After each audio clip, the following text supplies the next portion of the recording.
Salam Bisa Mamasya, kembali bertemu dengan saya Anjas Kristiono. Pada kesempatan kali ini Bapak Ibu Saudara, kita akan belajar atau merenungkan kebenaran firman Tuhan yang saya beri judul adalah ibadah puasa Kristen.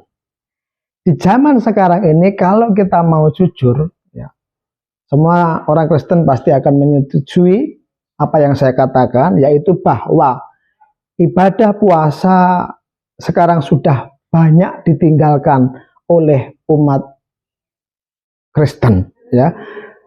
Padahal kalau ditanya apakah ibadah puasa itu ada dalam ajaran kekristenan, sepakat orang Kristen akan mengatakan ya, ada. Ajaran tentang ibadah puasa itu ada di dalam kekristenan. Tetapi kalau pertanyaan itu dilanjutkan, apakah kamu menjalankan ibadah puasa?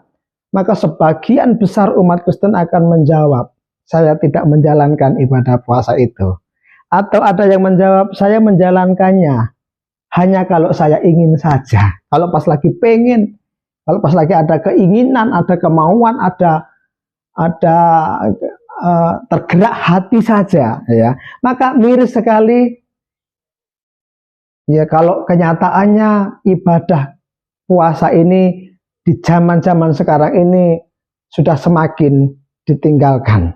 Oleh sebab itu Bapak Ibu sudah, hari ini saya ingin membawakan atau mengajarkan tentang puasa, sehingga kita memiliki cara pandang yang semakin benar tentang puasa ini, dan akan membuat kita yang sudah mulai meninggalkan tentang ibadah puasa kembali lagi mempraktekkan puasa dalam kehidupan kita, karena memang itu diajarkan di dalam kekristenan, diajarkan di dalam kitab suci. Tetapi miris kenyataannya, kita setujui bersama, sudah semakin banyak umat Kristen yang meninggalkan ibadah puasa itu. Sebelum saya akan berbicara tentang puasa, saya akan mendasari dulu satu ayat yang akan kita baca dalam Efesus pasal yang kedua, ayat 8 sampai dengan yang ke-10. Dan demikian saya bacakan ayat itu. Efesus pasal 2 ayat 8 sampai dengan 10. Sebab karena kasih karunia kamu diselamatkan oleh iman. Itu bukan hasil usahamu, tetapi pemberian Allah. Itu bukan hasil pekerjaanmu, jangan ada orang yang memegahkan diri. Karena kita ini buatan Allah, diciptakan dalam Kristus Yesus untuk melakukan pekerjaan baik yang dipersiapkan Allah sebelumnya. Ia mau supaya kita hidup di dalamnya. Bapak Ibu Saudara, memang keselamatan itu hasil pemberian Allah, bukan hasil pekerjaan kita, bukan hasil usaha kita, bukan hasil dari perbuatan kita, bukan. Tetapi juga dikatakan, ya, itu pemberian Allah, tetapi dikatakan di ayat yang 10, ya, tapi kita itu dipersiapkan untuk melakukan pekerjaan baik, ya. Dipersiapkan oleh Allah untuk melakukan pekerjaan baik atau perbuatan baik. Jadi kesimpulannya, iman dan perbuatan baik itu bukanlah sesuatu yang bertentangan. Itu dulu. Lalu kita akan lihat dalam Filipi pasal 2 ayat 12. Begini firman Tuhan. Hai saudara-saudaraku yang kekasih, kamu senantiasa taat. Karena itu tetaplah kerjakan keselamatanmu dengan takut dan gentar, bukan saja seperti waktu aku masih hadir, tetapi terlebih pula sekarang waktu aku tidak hadir. Ya, dikatakan di sana, tetaplah kerjakan keselamatanmu. Saya dulu mendapatkan satu ajaran, dan saya juga mempercayai ajaran itu bertahun-tahun, yang mengatakan bahwa sekali selamat, tetap selamat. Dan ajaran itu membuat saya tidak perlu gentar dan tidak perlu takut tentang keselamatan, karena saya berpikir bahwa Allah sudah finish mengerjakan keselamatan itu. Bapak Ibu Saudara, memang keselamatan sudah dikerjakan, tetapi saudara harus kita pahami, itu seumpama seperti benih yang Tuhan berikan, benih keselamatan yang Tuhan taruh dalam kehidupan kita, benih keselamatan yang ada di dalam kehidupan kita. Dan benih itu ya harus kita olah. Maka kerjakanlah keselamatan itu, ya. Benih keselamatan yang sudah Tuhan kerjakan dalam kehidupan kita ini, kita punya tugas untuk mengolah benih itu untuk menjadi tumbuh, ya. Tumbuh bukan lagi berwujud benih, tetapi benih tumbuh menjadi pohon keselamatan yang matang, keselamatan yang menyeluruh. Kenapa? Karena ya keselamatan memang masih harus dikerjakan berdasarkan Filipi ini tadi. Kerjakanlah keselamatan itu dengan takut dan gentar. Maka hati-hatilah ya dengan sebuah ajaran yang mengatakan sekali selamat tetap selamat. Kalau hidupmu dan hidupku tidak berbeda dengan setan, ya jangan terlalu yakin bahwa engkau akan selamat. Ya kalau hidupmu dan hidupku tidak jauh dengan iblis, tidak beda dengan iblis, ya janganlah terlalu yakin bahwa sekali selamat tetap selamat, ya. Maka dikatakan kerjakanlah keselamatanmu itu berupa benih yang Tuhan taruh ini, ayo kita olah, ayo kita kerjakan. Lalu kemudian Bapak Ibu Saudara, bagaimana cara mengelolanya? Bagaimana cara mengolahnya? Ya melalui ibadah, melalui perbuatan-perbuatan praktek yang baik, ya. Jadi memang agama yang benar itu haruslah terdiri dari 3. Itu saya tegaskan, agama yang benar itu terdiri dari 3. Yang pertama apa? Akidah, ya, atau doktrin. Yang kedua yaitu ibadah. Lalu yang ketiga yaitu muamalah atau praktek hidup atau perbuatan baik.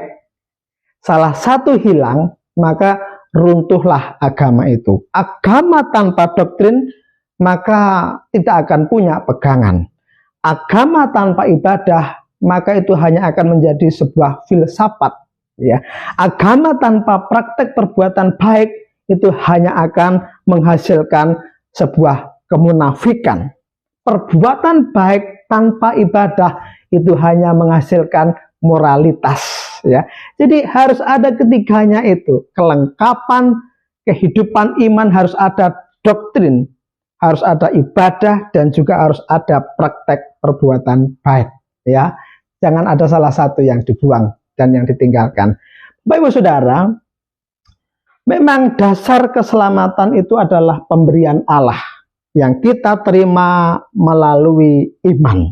Iman itu seperti tangan batin kita untuk menerima keselamatan yang diberikan oleh Allah. Tetapi iman yang benar itu harus terwujud pada sebuah perbuatan, ya. Maka perbuatan itu yang akan menumbuhkan benih tadi, ya. Benih keselamatan, benih iman ini akan ditumbuhkan melalui perbuatan yang baik yang kita praktekkan, ya. Seperti dikatakan, kerjakanlah keselamatanmu dengan takut dan gentar. Nah, saudara yang dikasihi Tuhan, Yesus memberikan 3 sendi di dalam ibadah, ya, untuk kita mengerjakan keselamatan itu. Mari coba kita lihat di dalam Matius pasal yang ke-6. Matius pasal yang ke-6, kalau saudara lihat di sana dari ayat 1 sampai 4, ya, ibadah yang pertama itu yang Tuhan berikan adalah memberikan sedekah. Ya, pasal 6 ayat 1 sampai 4. Kalau Matius pasal 6 ayat 5 sampai 15 selanjutnya adalah berdoa. Lalu selanjutnya dalam Matius pasal 6 ayat 16 sampai ayat yang ke-18 adalah berpuasa, ya. Jadi Tuhan Yesus mengajarkan 3 sendi ibadah yang penting yang harus kita lakukan. Yang pertama adalah memberi sedekah, yang kedua adalah berdoa, dan yang ketiga adalah berpuasa. Jadi puasa adalah salah satu sendi ibadah yang sangat penting yang diajarkan di dalam kitab suci kita. Jadi kalau sekarang ada orang yang tidak mempraktekkan puasa bukan karena itu benar, tetapi karena kurangnya informasi, kurangnya memahami bahwa puasa adalah bagian penting dalam ibadah Kristen, sehingga banyak orang yang mengabaikan ibadah puasa ini. Ya, puasa kalau hanya pas pengen saja, puasa hampir tidak dilakukan. Kenapa? Karena kurangnya informasi yang benar tentang pentingnya ibadah puasa dalam ajaran kekristenan. Ya, Bapak Ibu, kalau di Islam itu ada sholat, ada puasa, ada zakat. Kristen lebih dahulu mengajarkan tentang hal itu. Kristen ada doa, ada puasa, ada bersedekah. Ya, orang Kristen saja yang mulai meninggalkan akan ibadah ini. Padahal sebenarnya Kristen lebih dulu punya ajaran tentang sholat, puasa, zakat. Ya, kata lainnya kan doa, puasa, bersedekah. Ya, ada di dalam kekristenan. Ya, Kristen kan sudah muncul 600 tahun sebelum Islam. Sudah diajarkan tentang 3 hal ini yang penting. Tetapi sayang memang banyak orang Kristen yang tidak memegang teguh ibadah, 3 sendi ibadah yang penting ini. Nah, Bapak Ibu, sebenarnya untuk apa ibadah? Ya, berdoa, bersedekah, berpuasa. Ya, intinya itu Bapak Ibu, sebenarnya kita melakukan itu untuk terjadi sebuah pembangunan batin. Ya, dengan kita berdoa maka kita menyatu dengan Allah. Jadi doa bukan hanya sekedar minta kepada Allah, minta ini, minta itu pada Allah, nyuruh Allah ini, nyuruh Allah itu, berkati saya ini, berkati saya itu. Bukan. Doa pada dasarnya adalah sebuah persekutuan dengan Allah, keterbukaan kita dengan Allah, ya, sehingga terjalin hubungan yang erat dengan Allah, menjalin sebuah relasi yang erat dengan Yesus. Ya, doa menyatukan kita dengan Allah, menjalin hubungan kita dengan Allah. Kembali tentang ibadah puasa. Yang kedua kan tentang puasa. Bagaimana tentang puasa ini? Bahwa Tuhan Yesus memerintahkan kita untuk berpuasa. Coba kita lihat Matius pasal 6 ayat 16. Matius pasal 6 ayat 16 demikian. Dan apabila kamu berpuasa, janganlah muram mukamu seperti orang munafik. Mereka mengubah air mukanya supaya orang melihat bahwa mereka sedang berpuasa. Aku berkata kepadamu, sesungguhnya mereka sudah mendapatkan upahnya. Tuhan Yesus mengharapkan kita berpuasa. Juga di dalam Lukas pasal 5 ayat 33 sampai 35. Demikian. Orang-orang Farisi itu berkata pula kepada Yesus, murid-murid Yohanes sering berpuasa dan sembahyang, demikian juga murid-murid orang Farisi, tetapi murid-muridmu makan dan minum. Jawab Yesus kepada mereka, dapatkah sahabat mempelai laki-laki disuruh berpuasa, sedang mempelai itu bersama mereka? Tetapi akan datang waktunya, apabila mempelai itu diambil dari mereka, pada waktu itulah mereka akan berpuasa. Jadi menurut Yesus, murid-muridnya kapan akan berpuasa? Yaitu ketika mempelai itu diambil daripadanya. Yaitu ketika Yesus itu naik ke surga. Dan sekarang itulah saatnya ketika Yesus sudah diambil dari muka bumi ini sebagai manusia, dia sudah naik ke surga. Inilah saatnya untuk kita berpuasa menurut Yesus sampaikan ini. Ya. Jadi puasa dilakukan oleh kita harusnya ketika Yesus sudah diambil dari mempelainya. Ya. Karena puasa itu dilakukan saat Yesus sudah naik ke surga, maka yang mengatur pelaksanaan puasa itu harus bagaimana? Tentu adalah rasul-rasul Kristus, ya. Oleh sebab itu maka kita perlu untuk mengetahui tradisi rasuliah, ya. Jadi puasa itu harus bagaimana, puasa itu seperti apa, itu nanti yang mengatur adalah rasul-rasul setelah ditinggal oleh Yesus naik ke surga dalam pelaksanaannya. Itu. Jadi Bapak Ibu Saudara, puasa itu bukanlah hal yang baru. Puasa itu juga dilakukan oleh agama Yahudi, oleh orang Farisi. Bahkan dalam perjanjian lama Musa ya juga memerintahkan tentang berpuasa itu sekali dalam setahun haruslah berpuasa. Waktu apa itu? Yaitu waktu hari raya pendamaian atau juga disebut dengan Yom Kippur ya. Kita lihat dulu ya, hari raya Yom Kippur juga diperintahkan untuk berpuasa. Kita lihat di dalam Imamat 16 ayat 29.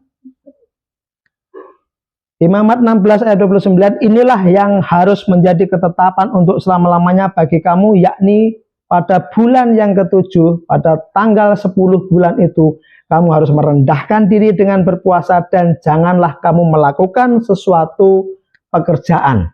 Baik orang Israel asli maupun orang asing yang tinggal di tengah-tengahmu. Jadi Bapak Ibu Saudara, baik perjanjian lama maupun perjanjian baru ada tentang ajaran puasa ini. Lalu kita akan lihat lagi dalam 1 Korintus pasal 9:27. Ini yang perjanjian baru, kita lihat kembali. 1 Korintus 9:27. Tetapi aku melatih tubuhku dan menguasainya seluruhnya, supaya sesudah memberitakan Injil kepada orang lain, jangan aku sendiri ditolak. Ya, dikatakan dalam Korintus ini bahwa kita harus melatih tubuh kita. Yang kita latih bukan hanya otak kita, ya. Kita latih otak ini untuk menghafalkan ayat, kita latih otak ini untuk mempelajari ajaran, bukan hanya otak, tetapi tubuh ini juga harus kita latih. Nah, bagaimana melatihnya? Salah satunya adalah dengan puasa. Puasa adalah latihan pengendalian diri, latihan kita bisa menguasai diri, latihan kita bisa menguasai nafsu kita. Paulus pun juga berpuasa. Mari kita lihat 2 Korintus pasal 6. 2 Korintus pasal 6, dalam hal apapun kami tidak memberi sebab orang tersandung, supaya pelayanan kami jangan sampai dicela. Sebaliknya, dalam segala hal kami menunjukkan bahwa kami adalah pelayan Allah, yaitu dalam menahan dengan penuh kesabaran dalam penderitaan, kesesakan, dan kesukaran, dalam menanggung dera, dalam penjara dan kerusuhan, dalam berjerih payah, dalam berjaga-jaga dan berpuasa. Paulus sendiri juga berpuasa, dikatakan Paulus berjaga-jaga. Kalau dalam bahasa aslinya itu agripnia. Agripnia itu berdoa semalam suntuk, ya, nggak tidur. Ya. Berjaga di sini adalah arti agripnia, yaitu berdoa semalam suntuk dan disertai dengan puasa. Itu yang dilakukan oleh Paulus. Kalau rasul saja perlu puasa, siapa kita? Sehingga kita merasa perlu tidak puasa, tidak perlu melakukan puasa. Siapa kita? Sehingga kita sudah merasa kuat, tak perlu melatih tubuh ini, tak perlu melatih penguasaan diri dengan puasa, tak perlu melatih diri kita untuk merendahkan diri di hadapan Tuhan. Gak perlu kita lakukan puasa. Siapa saudara dan siapa saya? Kalau rasul saja melakukan itu, untuk melatih tubuhnya, untuk mengendalikan tubuhnya, siapa saudara dan saya? Sehingga kita merasa tidak perlu puasa lagi di zaman sekarang. Ya, kita lanjutkan dalam Kisah Rasul pasal yang ke-14 ayat 23. Di tiap-tiap jemaat rasul-rasul itu menetapkan penatua-penatua bagi jemaat itu, dan setelah berdoa dan berpuasa, mereka menyerahkan penatua-penatua itu kepada Tuhan yang adalah sumber kepercayaan mereka. Jadi Bapak Ibu, gereja mula-mula berpuasa atau tidak? Dilihat dari ayat yang kita baca tadi, berpuasa. Kitab suci berubah? Tidak. Perintah puasa itu masih berlaku? Masih. Selama kitabmu dan kitabku terdiri dari perjanjian lama dan perjanjian baru, perintah itu tidak terhapuskan. Perintah itu tetap ada di sana, ya, tidak bisa disingkirkan dari sana. Tetap ibadah puasa adalah menjadi sebuah ibadah yang penting yang harus dilakukan pada orang Kristen di zaman sekarang pun. Ya, kita lihat lagi. Kisah Rasul 13 ayat 2 sampai ayat ketiga. Pada suatu hari ketika mereka beribadah kepada Tuhan dan berpuasa, berkatalah Roh Kudus, khususkanlah Barnabas dan Saulus bagiku untuk tugas yang telah kuketentukan bagi mereka maka berpuasa dan berdoalah mereka. Dan setelah meletakkan tangan ke atas dua orang itu, mereka membiarkan keduanya pergi. Kita lihat lagi tentang puasa itu di dalam Lukas pasal 2, 36 sampai ayat yang ke-37. Lagi pula di situ ada Hana, seorang nabi perempuan anak Fanuel dari suku Aser. Ia sudah sangat lanjut umurnya. Sesudah kawin ia hidup 7 tahun lamanya bersama suaminya. Dan sekarang ia janda dan berumur 84 tahun. Ia tidak pernah meninggalkan bait Allah dan siang malam beribadah dengan berpuasa dan berdoa. Bapak Ibu Saudara, sekali lagi saya mau katakan bahwa ibadah puasa itu ada, baik di dalam perjanjian lama maupun di dalam perjanjian baru. Ya, puasa adalah bagian yang tak terpisahkan dari ibadah kita kepada Allah. Perintah puasa itu jelas ada di kitab suci kita. Jadi kita tidak bisa memanipulasi dengan berkata bahwa kita tidak perlu lagi ibadah puasa. Loh, katanya percaya Alkitab, katanya percaya firman Allah. Firman Allah bukan hanya untuk kita baca, untuk kita pelajari, tetapi harus kita taati dan kita praktekkan. Tapi puasa itu ibadah yang tidak enak, ibadah yang berat, aku nggak mau. Mungkin saudara berpikir begitu. Ya, siapa yang suruh kita pilih ibadah saja yang enak-enak, yang sorak-sorak saja, yang nyanyi-nyanyi saja, yang joget-joget saja, yang goyang-goyang saja? Siapa yang suruh pilih hanya ibadah yang enak-enak? Siapa yang suruh membebaskan kita yang berat-berat puasa, ndak usah lah. Ya. Kalau itu diajarkan di dalam Alkitab, entah itu ibadah yang enak, yang berat, ayo sama-sama kita untuk mentaatinya. Lagi pula Bapak Ibu Saudara, puasa itu sangat berguna. Puasa itu penting sekali, ya. Pertama adalah untuk pengendalian diri, ya. Penguasaan diri, pengendalian diri kita bisa latih melalui praktek ibadah puasa.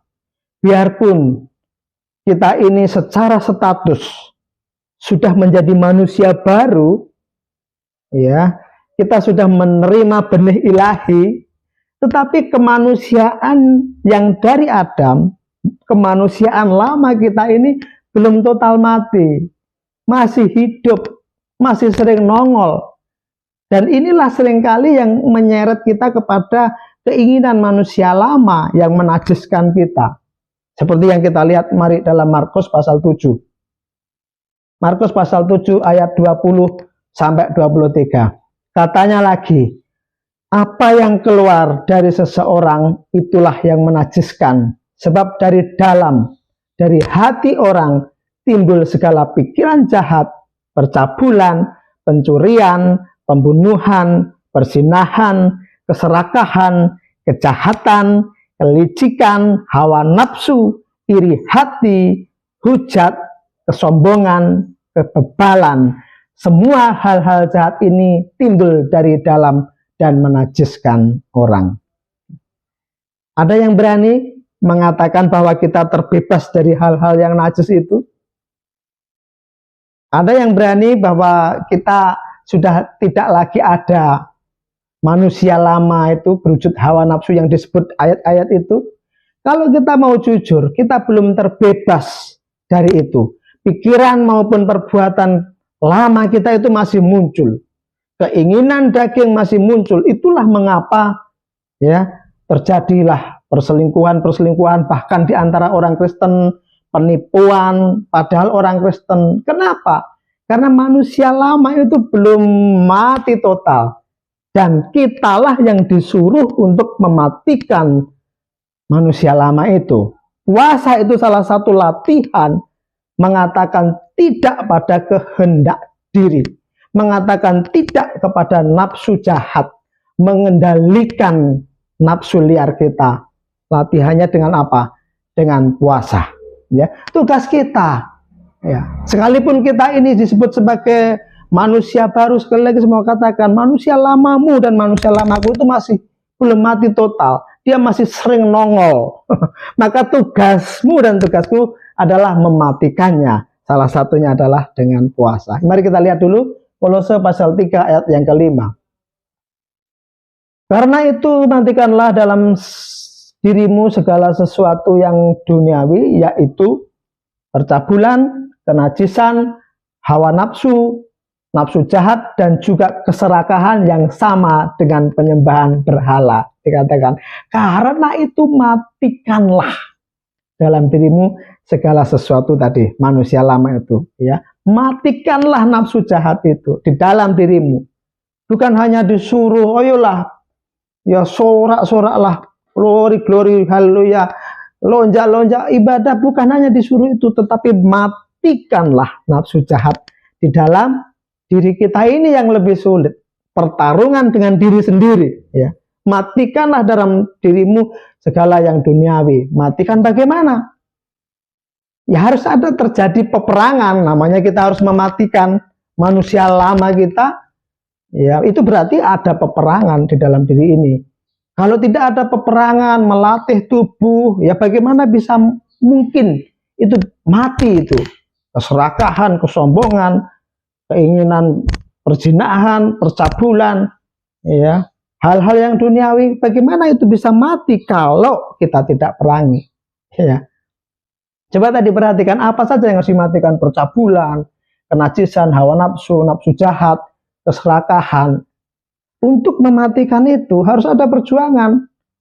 Musuh yang terbahaya dari kita itu sebenarnya bukanlah musuh yang dari luar, tetapi musuh yang dari dalam diri kita.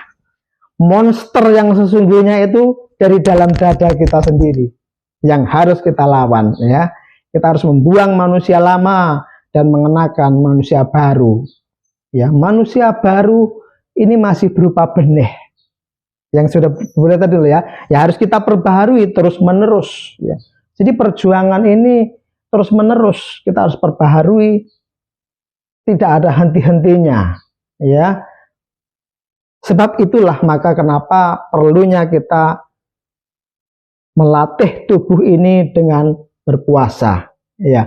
Kalau kita belajar dari Bapak gereja yang mengajarkan pada kita, yaitu puasa seminggu 2 kali. Dalam 1 minggu, ya, Bapak gereja mengajarkan kepada kita puasa 2 kali, yaitu hari Rabu dan Jumat, ya. Kalau kita lihat Bapak gereja yang mengajarkan itu yang tertulis dalam kitab Didache, ya. Kitab Didache ini adalah sebuah dokumen pengajaran para rasul-rasul pendamping kitab suci. Tulisan penting setelah kitab suci, yaitu Didache ini, ya. Ini disusun atau ditulis pada tahun sekitar 65 sampai dengan tahun 80 Masehi. Kitab suci kita kan tidak menulis segala sesuatu sampai detail. Maka para rasul itu berhak menulis penjelasan tambahan untuk melengkapi detail ajaran. Dan inilah yang disebut dengan kitab Didache.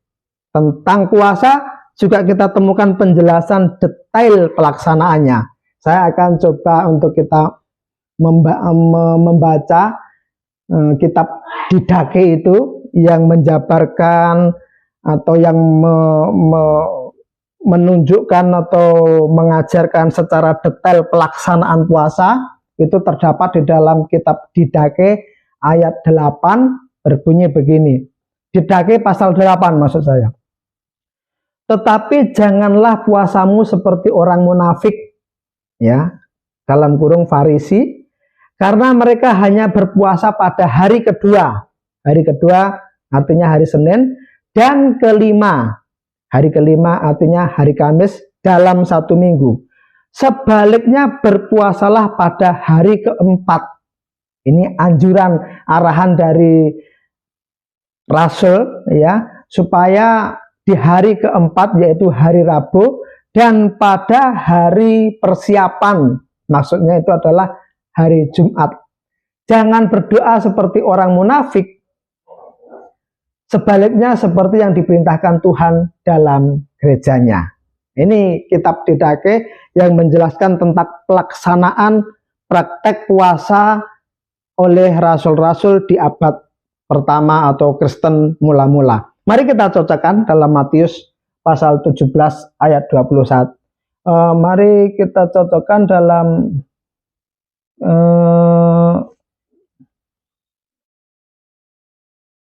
ayat mana itu ya? Aduh, tidak tertulis ya, yang mengatakan di sana bahwa ada seorang pemungut cukai yang berdoa dengan rasa rendah hati, tetapi ada seorang pemungut cukai yang sombong, seorang Farisi yang sombong yang mengatakan, saya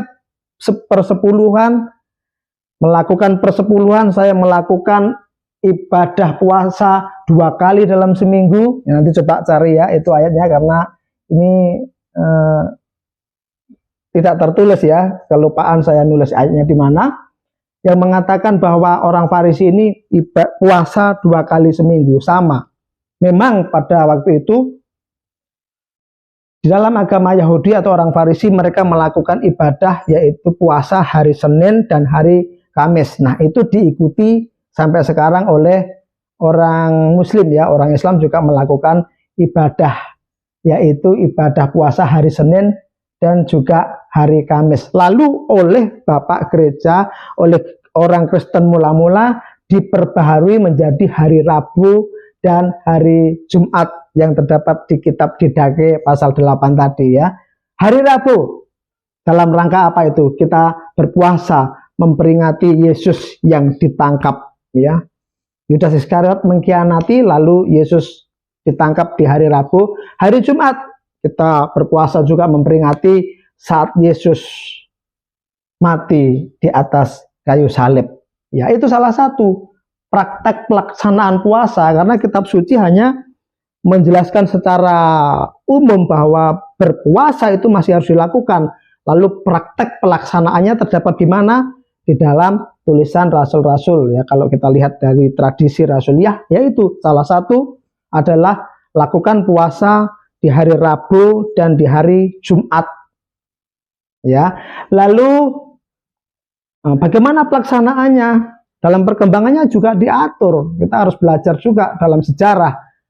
Dari jam 10 malam kita berpuasa, nanti kita buka jam 3 sore ya. Habis gitu nanti pokoknya puasanya dimulai dari jam 10 malam sampai jam 3 sore. Nah, dalam perkembangannya praktek puasa juga dilakukan oleh gereja mula-mula ya. Bukan hanya hari Rabu dan Jumat, ada banyak lagi praktek-praktek puasa yang diajarkan secara tradisi, yang dilakukan oleh gereja mula-mula, yang sangat baik kalau kita juga teladani, yang sangat baik kalau kita juga contoh. Kenapa? Karena itu ajaran ada di dalam kitab suci kita. Salah satunya apa yang dipraktekkan oleh gereja mula-mula, yang dipraktekkan oleh bapak-bapak gereja? Puasa Prapaskah mulia ya, 40 hari sebelum Paskah itu diadakan puasa ya. Itu sudah seragam sejak abad keempat ya, dilakukan puasa Prapaskah Agung namanya. Jadi kita puasa selama 40 hari. Sekarang ini masa-masa berpuasa itu, karena Paskah kan nanti 9 April. Ini sudah menjalankan selama seminggu ini. Kita orang-orang yang mempraktekkan puasa sedang menjalankan puasa sekarang ya. Kita puasa dari jam 10 malam, jam 3 kita boleh buka puasa, tapi buka puasanya diatur juga ya. Vegetarian, kita nggak makan daging, kita nggak makan telur, kita nggak makan susu. Kalau hari Sabtu dan Minggu, nah itu ada dibolehkan ikan. Kalau daging tetap enggak, tapi makan ikan diperbolehkan di hari Sabtu dan Minggu. Jadi Bapak Ibu sekali lagi, ini bukan sebuah hukum Taurat ya. Kalau kita lakukan ya kita kalau nggak dilakukan kita dihukum, bukan. Ini adalah sebuah latihan kesadaran diri kita untuk mentaati. Orang kalau tidak dikasih aturan bagaimana mungkin praktek? Maka kenyataannya sekarang banyak orang Kristen tahu kalau ajaran puasa itu ada, tapi mereka tidak mempraktekannya. Kenapa? Karena tidak tahu pelaksanaan itu. Maka saya sampaikan cara-cara pelaksanaan ini untuk melatih kita mempraktekkan. Bukan berarti ini sebuah hukum syariat yang harus, ya, bukan juga. Tapi ini kesadaran dirimu dan kesadaran diriku. Ayo kita ambil praktek puasa ini dengan mengikuti cara-cara Rasul, ya, yang sekarang adalah saat berpuasa itu. Kita ikuti saja puasa 40 hari sebelum menyambut Paskah. Apakah ini melanggar kitab suci? Tidak. Sangat didukung dalam kebenaran kitab suci kita, ya. Jadi 40 hari sebelum puasa, sebelum Paskah maksud saya, ya. Juga kalau nanti hari-hari biasa, hari Rabu dan hari Jumat, praktekkan.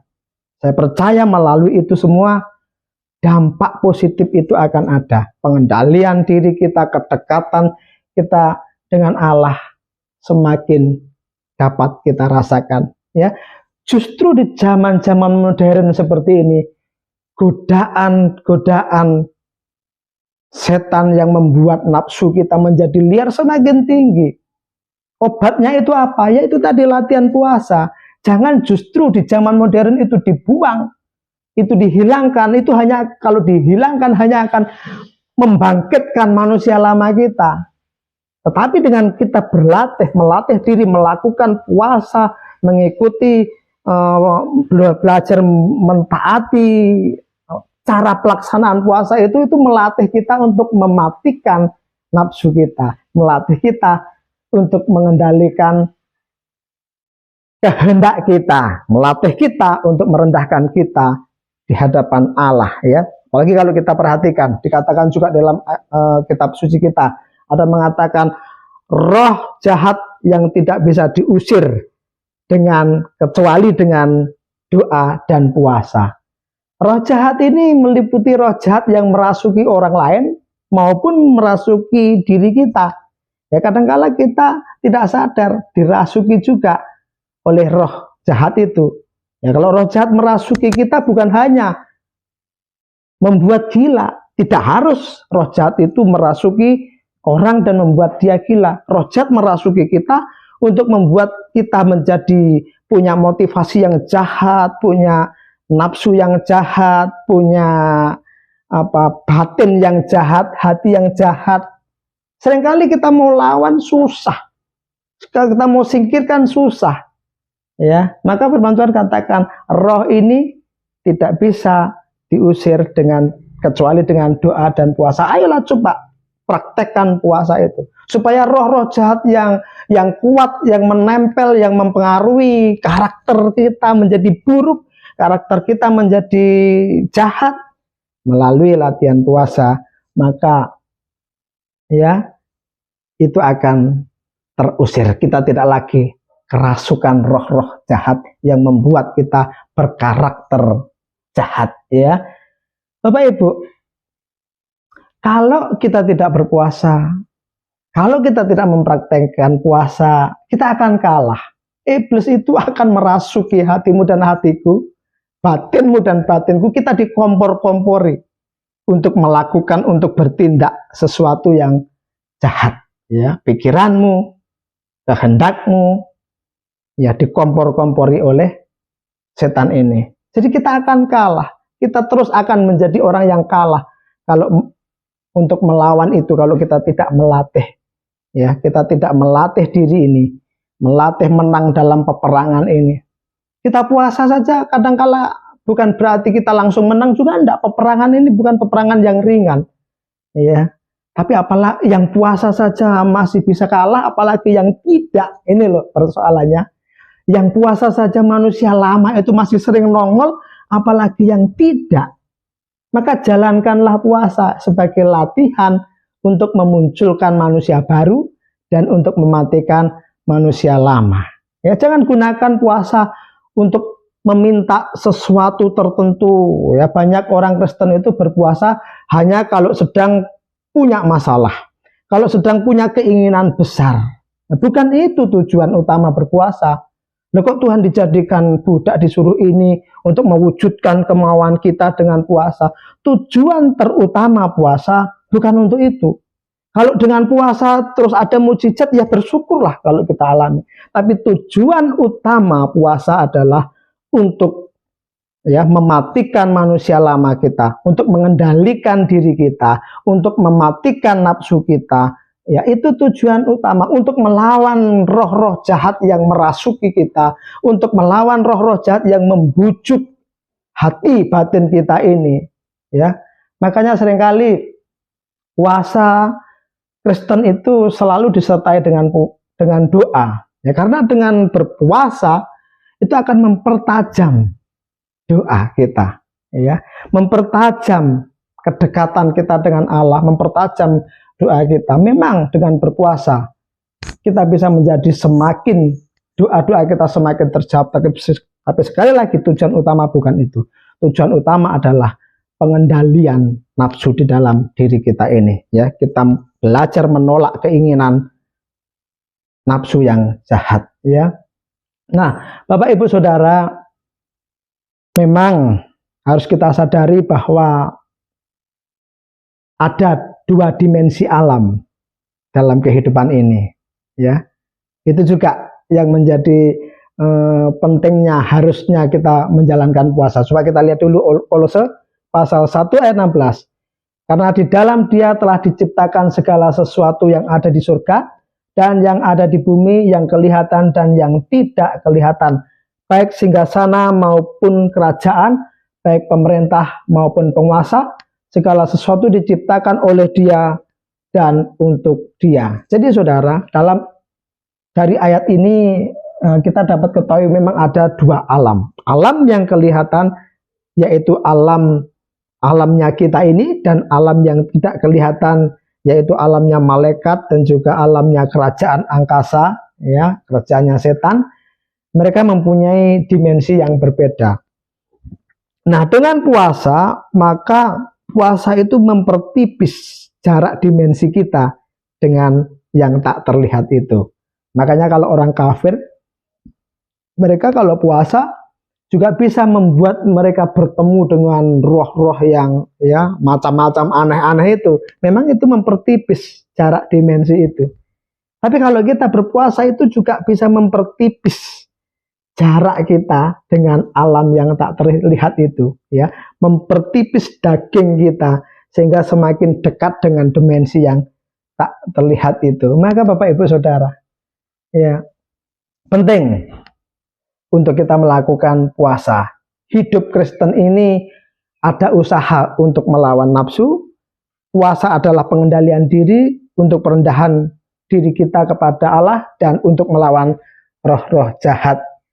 Nah, oleh sebab itu, Bapak Ibu Saudara, mari bangkitkan kembali, hidupkan kembali ibadah puasa di dalam kehidupan kita, supaya semakin bersih batin kita, semakin bersih nafsu kita, semakin bersih keinginan kita. Seperti kalau kita lihat di 2 Korintus pasal 7 ayat yang pertama berkata demikian.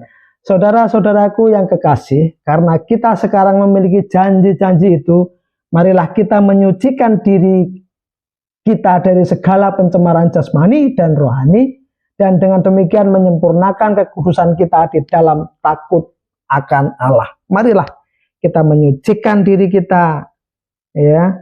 Tapi sekarang ajaran menyucikan diri ini sudah sangat jarang diserukan di gereja. Yang diserukan, yang digemborkan itu hanya tentang berkat menjadi kaya dan menjadi semakin kaya. Yang diserukan mujizat, ya. Makin kaya apa membuat orang makin suci, ya kan? Bukan berarti kita tidak mau berkat atau kita menolak berkat, bukan.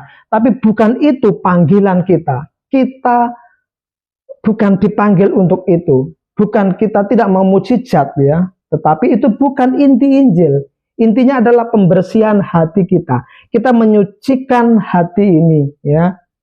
Dengan demikian kita mengerjakan keselamatan itu. Kerjakanlah keselamatan itu dengan takut dan gentar, ya. Kita membersihkan hati ini, kita menyucikan seperti panggilan Tuhan kepada kita.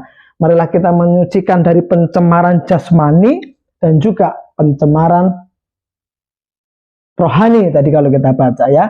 Pencemaran jasmani itu artinya tubuh kita dari kejahatan tangan kita, dari kejahatan kaki, mata kita, mulut kita, ya.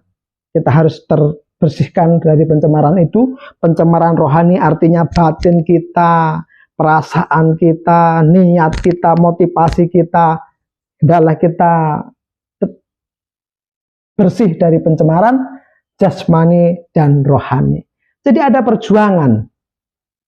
Berdoa, berpuasa, bersedekah, tujuannya melatih kita untuk mematikan manusia lama kita. Mari saya mengajak mulai saat ini, ya, punya cara pandang yang baru tentang pentingnya ibadah puasa. Ya, sekarang juga saatnya berpuasa bagi saudara yang tergerak, ya, walaupun sudah terlambat karena 40 hari Paskah sudah sekitar 1 minggu yang lalu. Ya, sekaranglah saatnya engkau ambil waktu untuk berpuasa seperti yang para bapak gereja lakukan, yaitu sebuah puasa pra Paskah Agung. 40 hari sebelum puasa kita lakukan, 40 hari sebelum Paskah kita lakukan puasa dari jam 10 sampai jam 3 sore. Jam 3 sore kita bisa berbuka puasa, ya. Menghindari daging, menghindari susu, menghindari, ya, pokoknya semacam vegetarian, ya.